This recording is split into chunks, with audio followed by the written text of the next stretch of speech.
ನಾಗಮಂಗಲದಲ್ಲಿ ಕೋಮು ಗಲಾಟೆ ವಿಚಾರಕ್ಕೆ ಸಂಬಂಧಪಟ್ಟಂತೆ ಸದ್ಯಕ್ಕೆ ಈಗ 144 ಸೆಕ್ಷನ್ ಜಾರಿಯಲ್ಲಿದೆ. 2 ದಿನಗಳ ಕಾಲ ಈ ನಿಷೇಧಾಜ್ಞೆ ಜಾರಿಯಲ್ಲಿರುತ್ತೆ. ಸದ್ಯದ ವಾತಾವರಣ ತಣ್ಣಗಿದೆ ಅನ್ನೋದರ ಕುರಿತಾಗಿ ಮಾಹಿತಿ ಕೂಡ ಸಿಕ್ಕಿರುವಂತದ್ದು. ಈಗ ಸ್ಥಳಕ್ಕೆ ಉಸ್ತುವಾರಿ ಸಚಿವ ಚಲುವರಾಯಸ್ವಾಮಿ ಭೇಟಿಯನ್ನ ಕೊಟ್ಟಿದ್ದಾರೆ. ಅಧಿಕಾರಿಗಳ ಜೊತೆ ಘಟನಾ ಸ್ಥಳಕ್ಕೆ ಭೇಟಿ ಕೊಟ್ಟ ಉಸ್ತುವಾರಿ ಸಚಿವ ಭೇಟಿ ಕೊಟ್ಟು ಪರಿಶೀಲನೆ ಕೂಡ ನಡೆಸಿದ್ದಾರೆ. ಹಾಗೆ ಸೂಕ್ತ ಕ್ರಮಕ್ಕೆ ಪೊಲೀಸರಿಗೆ ಸಚಿವರು ಸೂಚನೆಯನ್ನ ನೀಡಿದ್ದಾರೆ. ಘಟನೆಯಿಂದ ನಷ್ಟಕ್ಕೊಳಗಾದವರಿಗೆ ಪರಿಹಾರದ ಭರವಸೆಯನ್ನ ನೀಡಿದ ಸಚಿವ ಚಲುವರಾಯಸ್ವಾಮಿ ಏನು ನಿನ್ನೆ ರಾತ್ರಿ ನಡೆದಂತಹ ಈ ಕೋಮು ಗಲಭೆ ವಿಚಾರಕ್ಕೆ ಸಂಬಂಧಪಟ್ಟಂತೆ ರಾಜ್ಯಾದ್ಯಂತ ಈಗ ಸದ್ದು ಮಾಡ್ತಾ ಇದೆ. ನಾಗಮಂಗಲದಲ್ಲಿ ಗಣಪತಿ ವಿಸರ್ಜನಾ ಸಂದರ್ಭದಲ್ಲಿ ನಡೆದಿರುವಂತಹ ಈ ಒಂದು ಗಲಾಟೆಯಿಂದಾಗಿ ಇಡೀ ನಾಗಮಂಗಲದಲ್ಲಿ ಪ್ರಕ್ಷುಬ್ಧದ ವಾತಾವರಣ ನಿರ್ಮಾಣವಾಗಿರುವಂಥದ್ದು. ಅಂಗಡಿ ಮುಂಗಟ್ಟುಗಳಿಗೆ, ಬೈಕ್ಗಳಿಗೆ ಬೆಂಕಿಯನ್ನ ಹಚ್ಚೋದ್ರ ಮೂಲಕ ಕೆಲ ಕಿಡಿಗೇಡಿಗಳು ತಮ್ಮ ವಿಕೃತಿಯನ್ನ ಮೆರೆದಿದ್ದಾರೆ. ಈ ಒಂದು ಗಲಾಟೆಯಿಂದಾಗಿ ಬಡ ಜನರಿಗೆ ಅನ್ಯಾಯ ಆಗಿದೆ ಅಂತಲೇ ಹೇಳಬಹುದು. ಏನೋ ಆ ಅಂಗಡಿಗಳನ್ನೇ ನಂಬಿಕೊಂಡು, ವಾಹನಗಳನ್ನು ನಂಬಿಕೊಂಡು ಎಷ್ಟೋ ಜನ ಜೀವನ ಸಾಗಿಸ್ತಾ ಇರ್ತಾರೆ. ಕಿಡಿಗೇಡಿಗಳು ನಿನ್ನೆ ರಾತ್ರಿ ಅಂಗಡಿ ಮುಂಗಟ್ಟುಗಳಿಗೆ ಬೆಂಕಿಯನ್ನ ಹಚ್ಚಿದ್ದಾರೆ. ಗಣಪತಿ ಮೂರ್ತಿ ವಿಸರ್ಜನೆಯ ಮೆರವಣಿಗೆಯ ಸಂದರ್ಭದಲ್ಲಿ ಶುರುವಾದಂತಹ ಈ ಒಂದು ಗಲಾಟೆ ವಿಕೋಪಕ್ಕೆ ತಿರುಗಿ ಇಷ್ಟೆಲ್ಲ ಆಗಿದೆ. ಸದ್ಯಕ್ಕೆ ಈಗ ಘಟನಾ ಸ್ಥಳಕ್ಕೆ ಉಸ್ತುವಾರಿ ಸಚಿವ ಚಲುವರಾಯಸ್ವಾಮಿ ಭೇಟಿಯನ್ನ ಕೊಟ್ಟಿದ್ದು, ಅಧಿಕಾರಿಗಳೊಟ್ಟಿಗೆ ಭೇಟಿ ಕೊಟ್ಟು ಪರಿಶೀಲನೆ ಕೂಡ ನಡೆಸಿದ್ದಾರೆ. ಹಾಗೆ ಸೂಕ್ತ ಕ್ರಮಕ್ಕೆ ಪೊಲೀಸರಿಗೆ ಸೂಚನೆಯನ್ನ ಕೂಡ ನೀಡಿದ್ದಾರೆ. ಇನ್ನು ಈ ಘಟನೆಯಿಂದ ನಷ್ಟಕ್ಕೊಳಗಾದವರಿಗೆ ಪರಿಹಾರದ ಭರವಸೆಯನ್ನ ಕೂಡ ನೀಡಿದ್ದಾರೆ.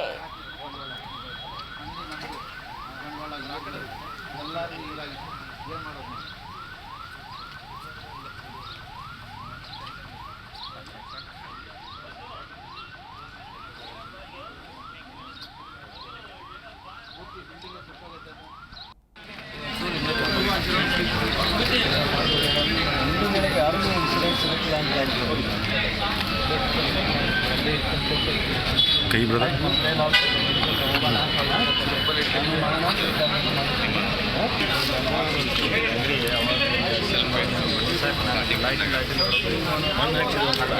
ಸಣ್ಣ ಬೆಂಕಿ ಹೋಗಿ ನೀರು ಹಾಕಿ ಎಲ್ಲ 5 ಗಂಟೆ ರಾತ್ರಿ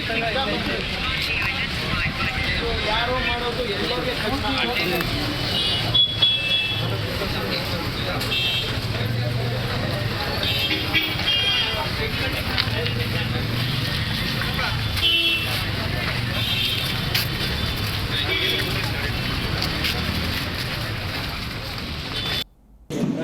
ಸ್ಥಳೀಯ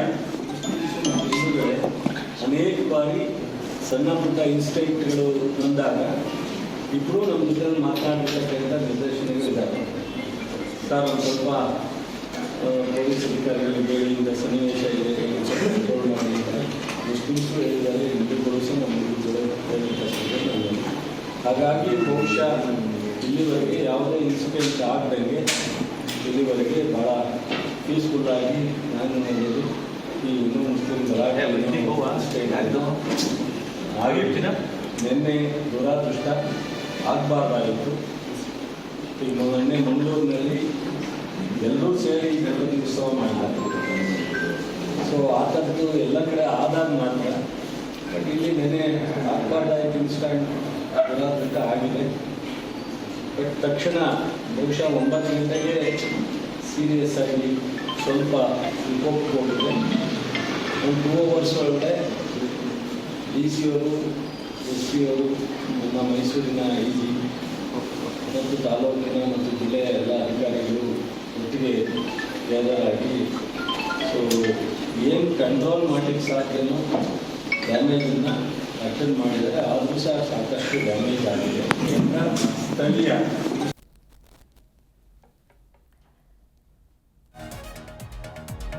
ಇನ್ನು ಸ್ಥಳಕ್ಕೆ ಉಸ್ತುವಾರಿ ಸಚಿವ ಚಲುವರಾಯಸ್ವಾಮಿ ಭೇಟಿ ಕೊಟ್ಟಾಗ, ನಾವು ಬಡವರು ನೋಡಿ ಸ್ವಾಮಿ ಹೇಗೆ ಸುಟ್ಟಾಕಿದ್ದಾರೆ, ನಮ್ಮ ಟೈರ್ ಅಂಗಡಿಗೆ ಬೆಂಕಿ ಹಚ್ಚಿದ್ದಾರೆ ಅಂತ ಸಚಿವರ ಬಳಿ ಮುಸ್ಲಿಂ ಮಹಿಳೆಯರು ಅಳಲನ್ನ ತೋಡಿಕೊಂಡಿದ್ದಾರೆ. ಸಚಿವ ಚಲುವರಾಯಸ್ವಾಮಿಗೆ ಮುಸ್ಲಿಂ ಮಹಿಳೆಯರು ದೂರನ್ನ ಕೊಟ್ಟಿದ್ದು, ನಾವು ಬಡವರು ಹೇಗೆ ಬದುಕಬೇಕು, ಇದನ್ನೇ ನಂಬಿಕೊಂಡು ನಾವು ಜೀವನವನ್ನ ಸಾಗಿಸ್ತಾ ಇದ್ವಿ, ಹೇಗೆ ಸುಟ್ಟಾಕಿದ್ದಾರೆ ನಮ್ಮ ಟೈರ್ ಅಂಗಡಿಯನ್ನ ನೋಡಿ ಅಂತ ಸಚಿವರ ಬಳಿ ಮಹಿಳೆಯರು ತಮ್ಮ ಅಳಲನ್ನ ತೋಡಿಕೊಂಡಿದ್ದಾರೆ. ಗಮನಿಸ್ತಾ ಇದ್ದೀರಾ ನೀವು ಕೂಡ ದೃಶ್ಯಾವಳಿಗಳಲ್ಲಿ. ಈ ಕೋಮು ಗಲಭೆಯಿಂದಾಗಿ ನಾಗಮಂಗಲದಲ್ಲಿ ಸದ್ಯಕ್ಕೆ ಈಗ ಪರಿಸ್ಥಿತಿ ಬೂದಿ ಮುಚ್ಚಿದ ಕೆಂಟದಂತಿದೆ ಅಂತಲೇ ಹೇಳಬಹುದು. ಈ ಪ್ರಕರಣ ಸಂಬಂಧ 50ಕ್ಕೂ ಹೆಚ್ಚು ಮಂದಿಯನ್ನ ಬಂಧನ ಮಾಡಲಾಗಿದೆ. ಇನ್ನು ಈ ಗಲಾಟೆಯಲ್ಲಿ ಕೆಲ ಅಂಗಡಿಗಳಿಗೆ ಕಿಡಿಗೇಡಿಗಳು ಬೆಂಕಿಯನ್ನ ಕೂಡ ಹಚ್ಚಿದ್ರು. ಕೇವಲ ಹಿಂದೂ ಅಂಗಡಿಗಳಿಗೆ ಅಷ್ಟೇ ಅಲ್ಲ, ಮುಸ್ಲಿಂ ಅಂಗಡಿಗಳಿಗೆ, ಅಂದರೆ ಮುಸ್ಲಿಮರು ಯಾವಾಗ ಹಿಂದೂಗಳ ಮೇಲೆ ದೌರ್ಜನ್ಯ ಮಾಡೋದಕ್ಕೆ ಶುರುವಾದರೂ ಇತ್ತ ಹಿಂದೂ ಯುವಕರು ಕೂಡ ಅವರ ರೀತಿಯೇ ವರ್ತಿಸಿದ್ದಾರೆ. ಸೊ ಆ ಸಂದರ್ಭದಲ್ಲಿ ಮುಸ್ಲಿಂ ಅಂಗಡಿಗಳಿಗೂ ಕೂಡ ಬೆಂಕಿಯನ್ನ ಹಚ್ಚಿದ್ದಾರೆ. ಈಗ ಮುಸ್ಲಿಂ ಮಹಿಳೆಯರು ಸಚಿವರೊಂದಿಗೆ ತಮ್ಮ ಅಳಲನ್ನ ತೋಡಿಕೊಂಡಿದ್ದಾರೆ. ನಾವು ಇದನ್ನೇ ನಂಬಿಕೊಂಡು ಜೀವನವನ್ನ ಸಾಗಿಸ್ತಾ ಇದ್ವಿ, ನಾವು ಬಡವರು, ಇನ್ನು ಮುಂದೆ ಹೇಗೆ ಬದುಕಬೇಕು ಅಂತ ಹೇಳಿ ಸಚಿವರ ಮುಂದೆ ಮಹಿಳೆಯರು ತಮ್ಮ ನೋವನ್ನ ತೋಡಿಕೊಂಡಿದ್ದಾರೆ.